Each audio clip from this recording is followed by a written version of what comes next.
ഇനി എങ്ങനെ ഈ ഒരു പോർട്രേറ്റ് ലോഗോ ചെയ്യാമെന്നുള്ളത് നോക്കാം.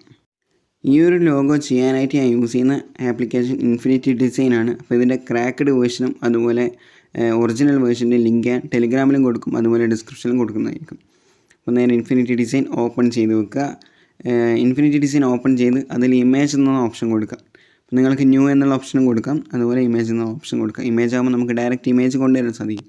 അങ്ങനെ ഇമേജ് കൊടുത്ത് ഗാലറിയിൽ നിന്നും നിങ്ങൾ ഏത് ഫോട്ടോയാണോ നിങ്ങൾ ഈ ഒരു ലോഗോയിലേക്ക് വരച്ചെടുക്കാൻ ഉദ്ദേശിക്കുന്നത് ആ ഒരു ഫോട്ടോ ഇതിലേക്ക് കൊണ്ടുവരിക. അത് ട്രേസ് എന്ന് തന്നെ കൊടുക്കുക. ട്രേസ് എന്ന് കൊടുത്തു കഴിഞ്ഞാൽ നമ്മുടെ നമ്മൾ ട്രേസ് ചെയ്യാൻ പോകുന്ന ഫോട്ടോ സെപ്പറേറ്റ് ആയിട്ട് ലെയറിൻ്റെ സെക്ഷനിൽ മാറി നിൽക്കും. അതിലേക്ക് നമുക്ക് മറ്റുള്ള ലൈൻസോ കാര്യങ്ങളോ ആഡ് ചെയ്യാൻ പറ്റില്ല.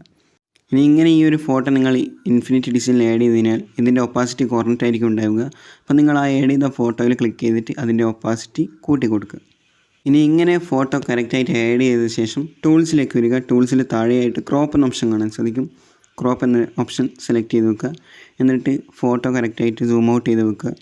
എന്നിട്ട് ഇൻഫിനിറ്റി എന്ന് താഴെ കാണാൻ സാധിക്കും. ആ ഒരു ഇൻഫിനിറ്റി എന്ന് പറഞ്ഞ സെക്ഷനിൽ ക്ലിക്ക് ചെയ്തിട്ട് നമുക്ക് സ്ക്വയർ എന്നുള്ള സ്ക്വയർ എടുക്കാം, അല്ലെങ്കിൽ ഇൻസ്റ്റാഗ്രാമിൻ്റെ ഒരു സൈസ് അതിലേക്ക് ആഡ് ചെയ്ത് കൊടുക്കാം. ഇവിടെ നമുക്ക് സൈസ് മാറ്റാൻ സാധിക്കും താഴെ ഭാഗത്ത്. അപ്പോൾ ഞാനിവിടെ സ്ക്വയർ തന്നെ എടുത്തിരിക്കുകയാണ്. അപ്പോൾ സ്ക്വയർ ഞാൻ ഈ ഒരു ഫോട്ടോ ഈ ഒരു സ്ക്വയറിന് കറക്റ്റായിട്ട് സെൻട്രലായി വരുന്ന രീതിയിൽ സെറ്റ് ചെയ്ത് വെച്ചിട്ടുണ്ട്. ഇത്രയും കാര്യങ്ങൾ നിങ്ങൾ ചെയ്ത് കഴിഞ്ഞാൽ ഇനി നമുക്ക് വര സ്റ്റാർട്ട് ചെയ്യാം. അപ്പം വരയ്ക്കേണ്ടത് എങ്ങനെയാണെന്നുള്ളതൊക്കെ ഞാൻ പറഞ്ഞുതരാം. അപ്പോൾ നോർമലി ഒരു വെക്ടർ ആർട്ട് എങ്ങനെയാണോ ചെയ്യുന്നത് അതുപോലെ തന്നെയാണ് ചെയ്യുന്നത്. അപ്പോൾ ഇതിൽ ചെറിയൊരു വ്യത്യാസങ്ങൾ ഞാൻ അവസാന ഭാഗങ്ങളിൽ പറഞ്ഞുതരാം. ഇനി പറയുന്ന കാര്യങ്ങളാണ് മെയിനായിട്ടുള്ള സ്റ്റെപ്സ്. എന്താണെന്ന് വെച്ച് കഴിഞ്ഞാൽ നമ്മൾ വരയ്ക്കുന്ന ഔട്ട്ലൈന്, ഫേസിൻ്റെ ഷെയ്ഡ്, ഡ്രസ്സിൻ്റെ കളറ്, ഇതൊക്കെ നമ്മൾ സെപ്പറേറ്റ് ആയിട്ട് തന്നെ ചെയ്ത് വെക്കണം. എന്ന് വെച്ചാൽ ഇതൊക്കെ ഓരോരോ ലെയർ തന്നെയായിരിക്കണം നമ്മൾ വരച്ചിട്ടിടേണ്ടത്. അപ്പോൾ വരക്കുമ്പോൾ ശ്രദ്ധിക്കേണ്ട കാര്യങ്ങളൊക്കെ പറഞ്ഞു കഴിഞ്ഞു. ഇനി എങ്ങനെ ഔട്ട്ലൈൻ ഇടാന്നുള്ളത് നോക്കാം. ഫസ്റ്റ് തന്നെ ചെയ്യുന്ന ഔട്ട്ലൈനാണ്. അപ്പം ഔട്ട്ലൈനായി ഇട്ട് വെച്ചിട്ടുണ്ട്. അപ്പോൾ അതിൻ്റെ വീഡിയോ ഞാൻ കാണിക്കുന്നില്ല, കാരണം ടൈം ഒരുപാട് പോകും. അപ്പോൾ ഒരുപാട് ഔട്ട്ലൈൻ ഇടുന്ന വീഡിയോസ് ഞാൻ അപ്ലോഡ് ചെയ്തിട്ട് അതിൻ്റെ ലിങ്കൊക്കെ ഞാൻ ഡിസ്ക്രിപ്ഷനിൽ കൊടുക്കുന്നതായിരിക്കും. ഇനി നമുക്ക് ഒരു പുതിയ ലെയർ എടുക്കണം. ഔട്ട്ലൈൻ ഇട്ട് കഴിഞ്ഞാൽ പുതിയൊരു ലെയർ എടുക്കണം. ആ ഒരു ലെയർ ഈ ഔട്ട്ലൈൻ്റെ താഴേക്ക് വെക്കുക. എന്നിട്ട് വീണ്ടും ഒരു പുതിയ ലെയർ എടുക്കുക. ഈ ഒരു ലെയർ എടുക്കുന്നത് എന്തിനാണെന്ന് വെച്ച് കഴിഞ്ഞാൽ നമ്മുടെ ഈ ഒരു ഡ്രോയിങ് ചെയ്യുന്നതിനിടയിൽ ലെയറിനൊക്കെ ബഗ് വരാൻ ചാൻസ് കൂടുതലാണ്. അപ്പോൾ ലെയറിന് ബഗ് വന്നാൽ വരച്ചതൊക്കെ പിന്നീട് പോകും. അപ്പോൾ അതിനാണ് ഈ ബഗ് ഒഴിവാക്കാൻ വേണ്ടിയാണ് ഈ ഒരു പുതിയ ലെയർ എടുത്ത് വെക്കുന്നത്. എന്ന് പറഞ്ഞാൽ താഴെ വെച്ച ലെയർ ഒരിക്കലും ഉപയോഗിക്കാൻ പാടില്ല. അതിൻ്റെ മേലെ ഇങ്ങനെ കണ്ടിന്യൂസ് ആയിട്ട് ഓരോ ലെയർ വരക്കുന്നതിനനുസരിച്ചിട്ട് ആഡ് ചെയ്തുകൊണ്ടിരിക്കുക. ഇങ്ങനെ ഒരു ഫ്രീ ലെയർ ഏറ്റവും താഴെയൊക്കെ ആഡ് ചെയ്ത് വെക്കുന്നത് കൊണ്ട് നമുക്ക് ഒരുപാട് ലാഗും ക്രാഷും ഒക്കെ ഇൻഫിനിറ്റി ഡിസൈനിൽ നിന്ന് ഒഴിവായി കിട്ടും. ഇനി ചെയ്യുന്നത് ഫേസ്, അതുപോലെ ലിപ്സ്, അതുപോലെ ഐ, ഇതിൻ്റെയൊക്കെ കളർ ആഡ് ചെയ്യുന്നതാണ്. അപ്പോൾ അതിൻ്റെ വീഡിയോ ഞാൻ ഇതിൽ കാണിച്ചിട്ടില്ല. ഒരുപാട് വീഡിയോസ് അപ്ലോഡ് ചെയ്തിട്ടുണ്ട്. അപ്പോൾ അതൊക്കെ ഒന്ന് കണ്ടു നോക്കുക. ഓക്കെ, ഇനി ഒരു പുതിയ ലെയർ ഇപ്പം നമ്മൾ താഴെ ഒരു ഫ്രീ ലെയർ ആഡ് ചെയ്ത് വെച്ചിട്ടുണ്ട്. അപ്പം വീണ്ടും ഒരു പുതിയ ലെയർ അതിൻ്റെ മേലേക്ക് ആഡ് ചെയ്തിട്ടുണ്ട്. ഇനി അതിലേക്ക് ഡ്രസ്സിൻ്റെ ഷെയ്ഡ് ആഡ് ചെയ്ത് കൊടുക്കുക. ഇതുവരെ ചെയ്ത സ്റ്റെപ്സുകളൊക്കെ എന്തൊക്കെയാണെന്നുള്ള പറഞ്ഞുതരാം. ഫസ്റ്റ് ഞാൻ ഔട്ട്ലൈൻ ഇട്ടു, അതൊരു ലെയർ തന്നെ ആക്കി വെച്ചിട്ടുണ്ട്. രണ്ടാമത് ഐ, ലിപ്പ്, ഇതും ഒരു സെപ്പറേറ്റ് ലെയർ ആയിരുന്നു. ആ ഒരു ലെയറിന് ഞാൻ ഈ ഒരു ഔട്ട്ലൈൻ്റെ ലെയറുമായിട്ട് മെർജ് ചെയ്ത് വെച്ചു. മൂന്നാമതായിട്ട് ഫേസിൻ്റെ കളർ അപ്ലൈ ചെയ്തു. നാലാമതായിട്ട് ഡ്രസ്സിൻ്റെ കളറും അപ്ലൈ ചെയ്തു. അപ്പോൾ ഇതുവരെ ചെയ്ത് വെച്ച ലെയർ ഞാൻ കാണിച്ചു തരാം. ഫസ്റ്റ് ലെയറിൽ ഔട്ട്ലൈൻ എന്ന് പറഞ്ഞൊരു ലെയറാണ്. അതിൽ ഞാൻ സെപ്പറേറ്റ് ആയിട്ട് ലിപ്പും ഐയും ചെയ്തിട്ട് അതിനെ ഞാൻ ഈ ഒരു ഔട്ട്ലൈനിൻ്റെ ലെയറിലേക്ക് മെർജ് ചെയ്തിട്ട് ആഡ് ചെയ്തതാണ്. രണ്ടാമത്തെ ലെയർ ഫേസിൻ്റെ ലെയറാണ്. അതിൽ ബേസ് കളർ ഉൾപ്പെടെയുള്ള ഷെയ്ഡിങ്സ് ഉൾപ്പെടെ ആഡ് ചെയ്തതാണ്. മൂന്നാമത്തെയും നാലാമത്തെയും ഡ്രസ്സിൻ്റെ കളറുകളാണ്. ഇനി അടുത്ത സ്റ്റെപ്സിലേക്ക് കിടക്കാം. ഏറ്റവും താഴെയുള്ള ലെയറിലേക്ക് ഞാൻ ക്ലിക്ക് ചെയ്തിട്ട് ആ ഒരു ഫ്രീ ലെയറിൽ ക്ലിക്ക് ചെയ്തിട്ട് ഒരു പുതിയ ലെയർ അതിൻ്റെ മുകളിലേക്ക് എടുത്ത് വെച്ചിട്ടുണ്ട്. ഇനി നേരെ ടൂൾസിലേക്ക് വന്നു. ടൂൾസിൽ നിന്നും ഒരു സർക്കിൾ സെലക്ട് ചെയ്തിട്ടുണ്ട്. ആ ഒരു സർക്കിൾ ഞാൻ ഈ ഒരു പിക്ചറിൻ്റെ ബാക്ക്ഗ്രൗണ്ടിൽ കറക്റ്റായിട്ട് ആ ഒരു ഫോട്ടോയ്ക്ക് കറക്റ്റായിട്ട് സെൻട്രലായിട്ട് വരുന്ന രീതിയിൽ ആ ഒരു സർക്കിൾ ഞാൻ ആഡ് ചെയ്തിട്ടുണ്ട്. ഇനി ബ്രഷിൻ്റെ നേരെ താഴെ കാണുന്ന ആ ഒരു സെലക്ഷൻ ടൂളിലേക്ക് വന്ന് ഈ ഒരു സർക്കിളിനെ കറക്റ്റായിട്ട് ഇനി വീണ്ടും അഡ്ജസ്റ്റ് ചെയ്യാനുണ്ടെങ്കിൽ ഇവിടെ നിന്ന് അഡ്ജസ്റ്റ് ചെയ്യാൻ പറ്റും. ഇങ്ങനെ അഡ്ജസ്റ്റ് ചെയ്ത് വെച്ച ഈ ഒരു സർക്കിളിൻ്റെ കളർ വീണ്ടും ചേഞ്ച് ചെയ്യണമെന്നാണെങ്കിൽ ഇവിടെ പ്രോപ്പർട്ടീസ് എന്നൊരു ഓപ്ഷൻ ഉണ്ട്. ആ ഒരു പ്രോപ്പർട്ടീസ് എന്ന ഓപ്ഷനിൽ ക്ലിക്ക് ചെയ്തിട്ട് നമുക്ക് അതിൻ്റെ ഉള്ളിൽ നിന്നും കളർ ചേഞ്ച് ചെയ്യാൻ സാധിക്കും. അപ്പോൾ അങ്ങനെ ഞാൻ ഈ ഒരു സർക്കിളിൻ്റെ കളർ യെല്ലോ ആക്കിയിട്ടുണ്ട്. ഇങ്ങനെ സർക്കിളും കൂടി സെറ്റ് ചെയ്തു. ഇനി ചെയ്യാൻ പോകുന്നത് ഈ ഒരു ഷർട്ടിൻ്റെ ഭാഗം കുറച്ച് പുറത്തേക്ക് വരാനുണ്ട്. ഇപ്പോൾ റെഡ് കളർ നിങ്ങൾക്ക് കാണാം, കുറച്ച് ഈ ഒരു യെല്ലോ ആയിട്ട് കണക്റ്റഡ് ആവാത്ത ഭാഗങ്ങളുണ്ട്. അപ്പോൾ അതും കൂടി കറക്റ്റ് ചെയ്യണം. അപ്പോൾ അതിനായിട്ട് ഞാൻ എന്ത് ചെയ്യുന്നു, ഈ ഒരു ഷർട്ടിൻ്റെ കളർ ഡ്രസ് 2 എന്ന് പറഞ്ഞ ഈ ഒരു ഷർട്ടിൻ്റെ ലെയർ ഞാൻ എന്ത് ചെയ്തു ഓൺ ചെയ്ത് വെച്ചിട്ടുണ്ട്. എന്നിട്ട് ബ്രഷിൽ നിന്നും ബ്രഷ് സെലക്ട് ചെയ്തു, ലാസോ ബ്രഷ് സെലക്ട് ചെയ്യുക, പെൻ ടൂൾ യൂസ് ചെയ്യുക. പെൻ ടൂൾ യൂസ് ചെയ്തുകൊണ്ടാണ് ബാക്കി ഭാഗങ്ങൾ ആഡ് ചെയ്യുന്നത്.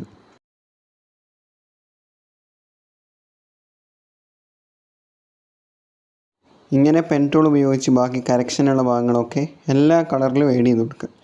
അങ്ങനെ ചെയ്ത ശേഷം നമ്മൾ നേരത്തെ എടുത്തു വെച്ച സർക്കിളിലേക്ക് ഈ ഒരു ഷർട്ടിൻ്റെ റെഡ്, ഇപ്പം ഡ്രസ് 2 എന്ന് പറയുന്ന ഈ ഷർട്ടിൻ്റെ റെഡ് കളറ് ഞാൻ മെർജ് ചെയ്ത് കൊടുക്കുകയാണ്. അപ്പം മെർജ് നമുക്ക് ലെയറിൽ മേലെയായിട്ട് കാണാം. അപ്പം മെർജ് ചെയ്ത് കൊടുത്തു. ഇനിയാണ് ചെയ്യേണ്ട കാര്യം, സെഗ്മെൻറ്റ് എന്ന് പറഞ്ഞ ഓപ്ഷൻ കാണാം. ഈ സെഗ്മെൻറ്റ് ഉപയോഗിച്ചുകൊണ്ടാണ് നമ്മൾ എന്ത് ചെയ്യുന്നത്, ഈ ഒരു യെലോൻ്റെ ഉള്ളിലേക്ക് ഈ ഒരു റെഡ് കളറ് ആഡ് ആക്കുന്നത്. ഇപ്പോൾ സെഗ്മെൻറ്റിനെ കുറിച്ചിട്ടൊരു വീഡിയോ മുമ്പേ പറഞ്ഞിട്ടുണ്ടായിരുന്നു, അതേവിടെ മേലെ ലിങ്ക് കൊടുക്കുന്നുണ്ട്. അപ്പോൾ അതിനെക്കുറിച്ച് ഒന്നും കൂടി ഡീറ്റെയിലിംഗ് ആയിട്ട് പഠിക്കാൻ താല്പര്യമുള്ളവർക്ക് അതിലേക്ക് പോകും. ഓക്കെ, അങ്ങനെ ഞാനത് കട്ട് ചെയ്തിട്ടുണ്ട്. അപ്പോൾ ഞാനിവിടെ സ്ക്രാച്ച് എഫക്റ്റ് നൽകിയത് കൊണ്ടാണ് എനിക്കിവിടെ ഒരുപാട് ഭാഗത്ത് ഗ്യാപ്പ് വന്നത്. കണ്ടാൽ മനസ്സിലാവും, എനിക്കിപ്പോൾ ഒരുപാട് ഗ്യാപ്പുകൾ ഇവിടെ വന്നിട്ടുണ്ട്. അപ്പം ഇത് റിമൂവ് ചെയ്യാനുള്ള ഓപ്ഷൻ എന്ന് പറയുന്നത്, നമ്മൾ കൊടുക്കുന്ന കളറ് ഇങ്ങനെ സ്ക്രാച്ച് എഫക്റ്റ് കൊടുക്കാതെ നല്ല രീതിയിൽ കറക്റ്റ് ചെയ്തിട്ട് കൊടുത്തു കഴിഞ്ഞാൽ നമുക്ക് ഈ ഒരു പ്രശ്നം വരാതിരിക്കും. ഞാനിവിടെ ഇങ്ങനെ ഒരു സ്ക്രാച്ച് എഫക്റ്റ് വന്നതുകൊണ്ട് എനിക്ക് പിന്നീട് വേറൊന്നും ചെയ്യാൻ കഴിയാത്തത് കൊണ്ടും ഞാനൊരു പുതിയ ലെയർ ഈ ഒരു സർക്കിളിൻ്റെ മേലായിട്ട് സെറ്റ് ചെയ്ത് വെച്ചിട്ട് നേരത്തെ കൊടുത്ത ആ ഒരു ഡിസൈൻ ഞാൻ കട്ട് ചെയ്തിട്ട് ആ ഒരു പുതിയ ലെയറിലേക്ക് ആഡ് ചെയ്തു. എന്നിട്ട് ആ ഒരു ലെയറിനെ ഞാൻ എന്ത് ചെയ്തു, ഈ സർക്കിളിലേക്ക് മെർജ് ചെയ്തു.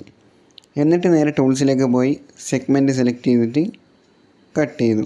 ഇപ്പോൾ എനിക്ക് എന്ത് ചെയ്യാം, ഇപ്പം കറക്റ്റായിട്ട് സർക്കിളിനുള്ളിൽ സെറ്റ് ആയിട്ടുണ്ട്. ഇനിയിപ്പോൾ എനിക്ക് ബാക്കിയുള്ള ആ ഒരു സ്ക്രാച്ചുകൾ ഇതുപോലെ മെർജ് ചെയ്തിട്ട് സെഗ്മെൻറ്റ് ഉപയോഗിച്ചിട്ട് കട്ട് ചെയ്താൽ മതി. അപ്പോൾ എനിക്ക് ബാക്കി ഭാഗങ്ങൾ നഷ്ടപ്പെടാതെ കിട്ടുകയും ചെയ്യും. അപ്പോൾ അതൊരു ട്രിക്കായിട്ട് കണക്കാക്കുക. അല്ലെങ്കിൽ ആ ഒരു സ്ക്രാച്ച് എഫക്റ്റുള്ള ലെയറിൻ്റെ ആ ഒരു ഭാഗം ഇറേസ് ചെയ്താലും മതി, മെർജ് ചെയ്യാതെ. ഞാനിവിടെ ഈ ഒരു സ്ക്രാച്ച് എഫക്റ്റ് നൽകിയത് കൊണ്ട് തന്നെ എനിക്ക് എല്ലാ ഭാഗത്തും സെയിം പ്രശ്നം വരാനുള്ള ചാൻസ് ഉണ്ട്. അപ്പോൾ അതങ്ങനെ കൊടുത്തത് കൊണ്ട് നിങ്ങൾക്കുള്ള ഉപകാരം എന്ന് പറയുന്നത്, നിങ്ങൾക്ക് ആ ഒരു ട്രിക്ക് മനസ്സിലാക്കാൻ സാധിക്കും. ഞാൻ കൊടുക്കുന്നത് പോലെ, ഞാൻ നേരത്തെ ചെയ്തതുപോലെ തന്നെ ഒരു പുതിയ ലെയറിലാണ് കട്ടൗട്ട് ചെയ്യുക. അപ്പോൾ ഞാൻ ഇവിടെയും വീണ്ടും ഞാൻ അങ്ങനെ ചെയ്ത് നോക്കുകയാണ്. അപ്പോൾ നമുക്ക് കാണാം, ഇവിടെയും നമുക്ക് ആ ഒരു കളർ എന്ത് ചെയ്യുന്നുണ്ട്, കട്ടായി പോകുന്നുണ്ട്, മേലെ വരെ കട്ടാകുന്നുണ്ട്. അപ്പോൾ ഇവിടെ ഞാൻ ചെയ്യുന്ന ട്രിക്ക് എന്ന് പറയുന്നത്, ഒരു പുതിയ ലെയറിൽ ഒരു പുതിയ കളർ ആഡ് ചെയ്തിട്ട് അതിനെ കട്ടൗട്ട് ചെയ്ത് കഴിഞ്ഞാൽ നമുക്ക് എന്ത് ചെയ്യുക, കറക്റ്റായിട്ട് കിട്ടും. അങ്ങനെ രണ്ട് കളറും ഈ ഒരു സർക്കിളിലേക്ക് കറക്റ്റായിട്ട് സെറ്റ് ചെയ്ത് വെച്ചിട്ടുണ്ട്. ഇനി ഫേസിൻ്റെ കളറാണുള്ളത്, അപ്പോൾ അതും കൂടി ഇതിൽ മെർജ് ചെയ്യാണ്. അപ്പോൾ അതിൽ കട്ട് ചെയ്യാനൊന്നുമില്ല. ഇനി കട്ട് ചെയ്യാനുള്ള ഔട്ട്ലൈനിൽ ഷെയ്ഡ്സ് വരുന്നത് ഷർട്ടിൻ്റെ, അപ്പോൾ അത് കട്ട് ചെയ്യാനുണ്ട്. അപ്പോൾ സെഗ്മെൻറ്റ് ഓൾറെഡി ഓൺ ആയതുകൊണ്ട് പിന്നെയും ടൂൾസിൽ പോകേണ്ടതില്ല. അപ്പോൾ ചെറിയൊരു സ്റ്റെക്ക് വന്നിട്ടുണ്ട്. അത് ഒരുപാട് ലെയേഴ്സ് ഇങ്ങനെ കട്ടൗട്ട് ചെയ്യുന്നതുകൊണ്ടായിരിക്കും അങ്ങനെ ഒരു ബഗ് വന്നത്. അപ്പോൾ അത് നമുക്ക് എന്താ പറയുക, ബാക്കായി പോകുന്ന പ്രശ്നങ്ങളൊന്നുമില്ല. ഞാൻ നേരത്തെ പറഞ്ഞതുപോലെ ഒരു പുതിയ ലെയർ ഒന്നും ക്രിയേറ്റ് ചെയ്തിട്ട് പുറത്തേക്ക് ഇടുക, ഒരു ഫ്രീ ലെയർ ഒന്നും ക്രിയേറ്റ് ചെയ്ത് വെക്കുക ബഗ് വരുന്നവർ. അതുപോലെ തന്നെ നമ്മൾ സ്ക്രീനിൽ ഒരുപാട് തവണ ഞെക്കി കഴിഞ്ഞാൽ നമുക്കിങ്ങനെ കാണിക്കും, ഡിസൈനിങ് ഈസിലി റെസ്പോണ്ടിങ് എന്നൊക്കെ കാണിക്കും. അപ്പം നമ്മൾ ഒരു തവണ ടച്ച് ചെയ്തിട്ട് അതിന് സ്റ്റെക്കോ കാര്യങ്ങളോ ഉണ്ടെങ്കിൽ പിന്നീട് ഒരുപാട് തവണ അതിലേക്ക് ടച്ച് കൊടുക്കാതിരിക്കുക, കുറച്ച് സമയം കാത്തിരിക്കുക. ആ ഒരു വർക്ക് എവിടെയും പോകുന്നില്ല, ആ ഒരു വർക്ക് നിങ്ങൾക്ക് തിരിച്ചും കിട്ടും. മറ്റേത് ഒരുപാട് തവണ ഞെക്കി കഴിച്ച് കഴിഞ്ഞാൽ നമ്മുടെ ആ ഒരു വർക്ക് ഫുള്ളായിട്ട് പോകാൻ തന്നെ ചാൻസ് ഉണ്ട്. അപ്പോൾ അത് ശ്രദ്ധിക്കുക. അങ്ങനെയാണ് സെഗ്മെൻറ്റ് ഉപയോഗിച്ചുകൊണ്ട് എല്ലാ ഭാഗങ്ങളും കട്ട് ചെയ്തെടുത്തു. അപ്പോൾ എന്ത് ചെയ്യുക, പരമാവധി പെൻ ടൂൾ ഉപയോഗിച്ചുകൊണ്ട് ഡ്രസ്സിൻ്റെ കളറുകൾ ആഡ് ചെയ്യുക. അതാകുമ്പോൾ നമുക്ക് ഒരുപാട് ഇങ്ങനെ സെഗ്മെൻറ്റ് ഇങ്ങനെ ഉപയോഗിച്ചിട്ട് സ്റ്റെക്കും ലാഗൊന്നും വരില്ല, ഒരുപാട് ഇങ്ങനെ വലിയ കട്ടൗട്ടും ചെയ്യേണ്ടതില്ല. പെൻ ടൂൾ ഉപയോഗിച്ചിട്ട് ഒറ്റ കളറ് കൊടുത്താൽ മതി. ഇനി ഞാനിതിലേക്ക് ഒരു ഷാഡോ അപ്ലൈ ചെയ്യുന്നുണ്ട്. ചെറിയൊരു ഷാഡോ വരുന്നത് പോലെ കൊടുത്തിട്ടുണ്ട്. അപ്പോൾ ആ ഒരു ഷാഡോന് ഇതുപോലെ സെഗ്മെൻറ്റ് എടുക്കുക, കട്ട് ചെയ്യുക. അപ്പം ചെറിയൊരു ബഗ് വരുന്നുണ്ട് ഇപ്പോൾ, അത് ഒരുപാട് ലെയർ വന്നതുകൊണ്ടായിരിക്കാം, അല്ലെങ്കിൽ സെഗ്മെൻറ്റ് ഒരുപാട് യൂസ് ചെയ്തുകൊണ്ടായിരിക്കാം. എന്തായാലും നമ്മുടെ ഈ ഒരു ലോഗോ ക്രിയേറ്റ് ആയി കഴിഞ്ഞു. ഇത്രയുള്ള സംഗതി. നിങ്ങൾക്ക് ബാക്ക്ഗ്രൗണ്ടിന് കളർ ചേഞ്ച് ചെയ്യുന്നുണ്ടെങ്കിൽ ചേഞ്ച് ചെയ്യാം. ഇനി അതല്ല സർക്കിളിന് പകരം സ്ക്വയർ കൊടുക്കാം. അപ്പോൾ അതൊക്കെ നിങ്ങളുടെ ഇഷ്ടം, നിങ്ങളുടെ ഡിസൈൻ ആയിരിക്കും. നിങ്ങളുടെ ആ ഒരു ക്രിയേറ്റിവിറ്റി വരുത്തുക. അപ്പോൾ നിങ്ങളങ്ങനെ കൊണ്ടുവരാം. നിങ്ങൾക്ക് ഓരോ ലോഗോ ടൈപ്പും, ഇൻസ്റ്റാഗ്രാമിൻ്റെ റൗണ്ടാണ്, ഫേസ്ബുക്കിൻ്റെ സ്ക്വയറിൽ വരുന്നുണ്ട്, അതുപോലെ പല ഇതിലും സ്ക്വയറിലാണ് വരുന്നത്. അപ്പോൾ സ്ക്വയർ കൊടുക്കാം. അപ്പോൾ ഇത്രയുള്ള സംഗതി. ഈ ഒരു മോഡൽ എല്ലാവരും ട്രൈ ചെയ്ത് നോക്കുക. ഡൗട്ടുകളുണ്ടെങ്കിൽ കമൻറ്റ് ചെയ്യുക, തീർച്ചയായും റിപ്ലൈ ചെയ്യുന്നതായിരിക്കും. അപ്പോൾ വീഡിയോക്ക് എല്ലാവരും ലൈക്ക് ചെയ്യുക. അപ്പോൾ മുന്നോട്ടുള്ള ഇനി വീഡിയോസ് ഇടുന്നതിനൊരു പ്രചോദനമാകും. അപ്പോൾ നമുക്കൊരു പുതിയൊരു വീഡിയോയിൽ കാണാം.